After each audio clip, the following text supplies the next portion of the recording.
জয় মা কালী, জয় বাবা শনিদেব, জয় বাবা ভোলেনাথ।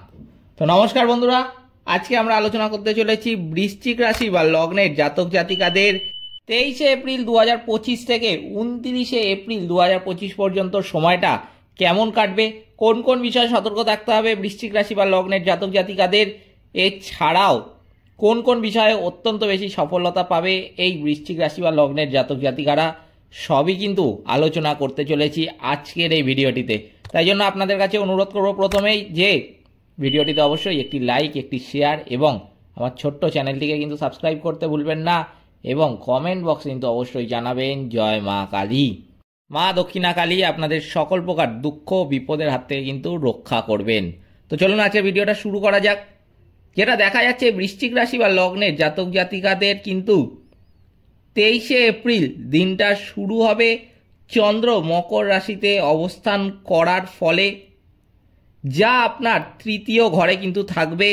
এই ঘর যোগাযোগ, ভাই বোন, ছোট ভ্রমণ এবং সাহসের উপর কিন্তু কর্তৃত্ব করে।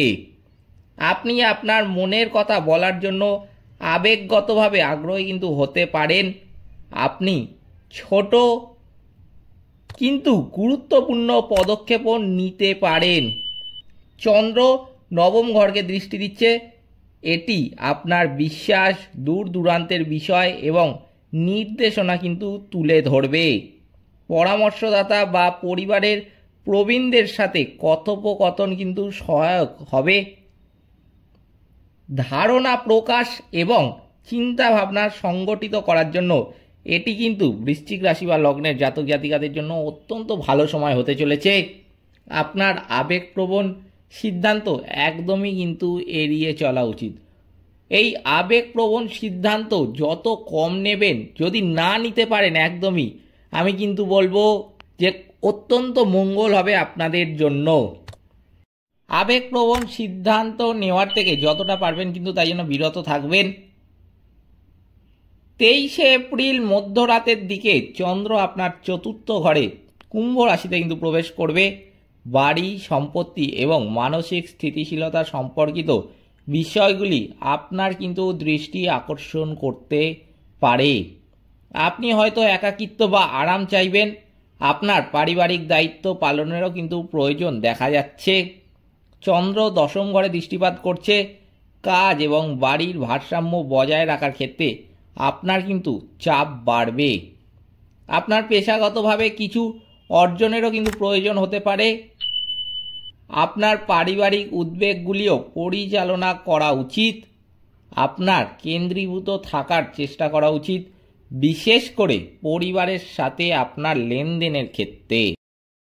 25 এপ্রিল চন্দ্র আপনার পঞ্চম ঘরে মীন রাশিতে কিন্তু প্রবেশ করবে।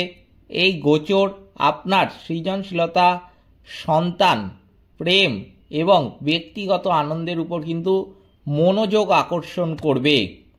শৈল্পিক সাধনা অন্বেষণ করার, প্রিয়জনের সাথে সময় কাটানোর বা মানসিক আকাঙ্ক্ষাগুলি নিয়ে চিন্তা করার জন্য এটি কিন্তু অত্যন্ত ভালো সময় বৃশ্চিক রাশি বা লগ্নের জাতক জাতিকাদের।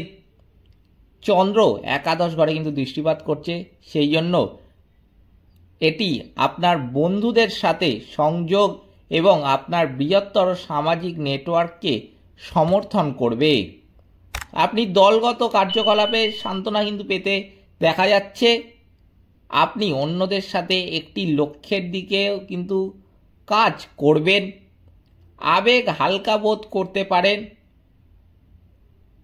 আপনি অনুপ্রাণিত কিন্তু হবেন। আপনার এই সময়টি রিচার্জ এবং উপভোগ করার জন্য কিন্তু ব্যবহার করা উচিত। এরপর 27 এপ্রিল চন্দ্র আপনার ষষ্ঠ ঘরে মেষ রাশি থেকে কিন্তু গোচর করবে। এটি আপনার দৈনন্দিন কাজ, স্বাস্থ্য, রুটিন এবং সম্ভাব্য দ্বন্দ্বের দিকে কিন্তু মনোযোগ আকর্ষণ করতে পারে। চাপের সময় আপনি আরও আবেগগতভাবে প্রতিক্রিয়াশীল বোধও কিন্তু করবেন। কাজ বা দায়িত্বের চাপ আপনার উপর বাড়তে দেখা যাবে। চন্দ্র আপনার দ্বাদশ ঘরের দিকে কিন্তু দৃষ্টিপাত করছে। এটি আপনার বিশ্রাম বা একাকিত্বের প্রয়োজনীয়তা কিন্তু বৃদ্ধি করবে। আপনি ক্লান্ত বা আবেগগতভাবে ক্লান্ত কিন্তু বোধ করবেন। অতিরিক্ত পরিশ্রম কিন্তু এড়িয়ে চলবেন এবং অবশ্যই কিন্তু নিজের যত্ন নেবেন। স্বাস্থ্যসেবা, আধ্যাত্মিক অনুশীলন এবং পর্দা থেকে দূরে থাকা উপকারী কিন্তু হতে দেখা যাচ্ছে। আপনার লগ্নাধিপতি মঙ্গল নবম ঘরে কিন্তু দুর্বল, তাই জন্য আপনাকে দীর্ঘমেয়াদী পরিকল্পনা, ভ্রমণ এবং আধ্যাত্মিক বিশ্বাস সম্পর্কে অনিশ্চিত বোধ করতে দেখা যাবে। খোলা মনের থাকা কিন্তু অবশ্যই গুরুত্বপূর্ণ। আপনার মতামতকে খুব বেশি জোর করে চাপিয়ে দেওয়া কিন্তু এড়ানো উচিত। মঙ্গল দ্বাদশ, তৃতীয় এবং চতুর্থ ঘরে দৃষ্টিপাত করছে, যা আপনাকে কাজ করার কিন্তু শক্তি যোগাবে। এটি মানসিক উত্তেজনাও কিন্তু আপনার বৃদ্ধি করবে। অতএব যদি সারসংক্ষেপে এবার আমি বলি যে সপ্তাহটি অর্থাৎ 23শে এপ্রিল থেকে 29শে এপ্রিল সময়টা কেমন যাবে, তাহলে কিন্তু আমি বলবো মানসিক মনোযোগ, আবেগগত প্রতিফলন এবং পরিবর্তনশীল অগ্রাধিকারের কিন্তু মিশ্রণ রয়েছে।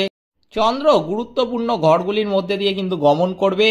এটি যোগাযোগ, পারিবারিক জীবন, সৃজনশীলতা এবং নিয়মিত দায়িত্বগুলিকে কিন্তু প্রভাবিত করবে। আপনি নিজেকে প্রকাশ করার জন্য প্ররোচিত কিন্তু বোধ করতে পারেন। সপ্তাহের মাঝামাঝি আপনার আবেগগুলি অপ্রত্যাশিত হয়ে উঠতে পারে। আপনার লগ্নপতি কিন্তু মঙ্গল নবম ঘরে দুর্বল। আপনার বিশ্বাস, ভ্রমণ, পরিকল্পনা বা উচ্চশিক্ষা চাপযুক্ত বা বিলম্বিত কিন্তু বোধ করতে পারে। বিলম্বের ক্ষেত্রে আমি বলবো আপনার ধৈর্য ধরা কিন্তু উচিত। আপনি কিন্তু একদমই এই ক্ষেত্রে ধৈর্য হারাবেন না। আপনার শান্তভাবে মানিয়ে নেওয়ার দিকে কিন্তু মনোনিবেশ করা উচিত। মঙ্গল গুরুত্বপূর্ণ ঘরগুলির দিকে কিন্তু দৃষ্টিপাত করছে। এটি শক্তি এবং চাপ উভয় কিন্তু আপনার জীবনে নিয়ে আসবে।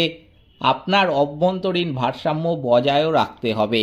সুতরাং এই কিছু কিছু ব্যাপারে কিন্তু বৃশ্চিক রাশি বা লগ্নের জাতক জাতিকাদের এই 23শে এপ্রিল থেকে 29শে এপ্রিল সময়টা কিন্তু খুবই সতর্ক থাকতে হবে।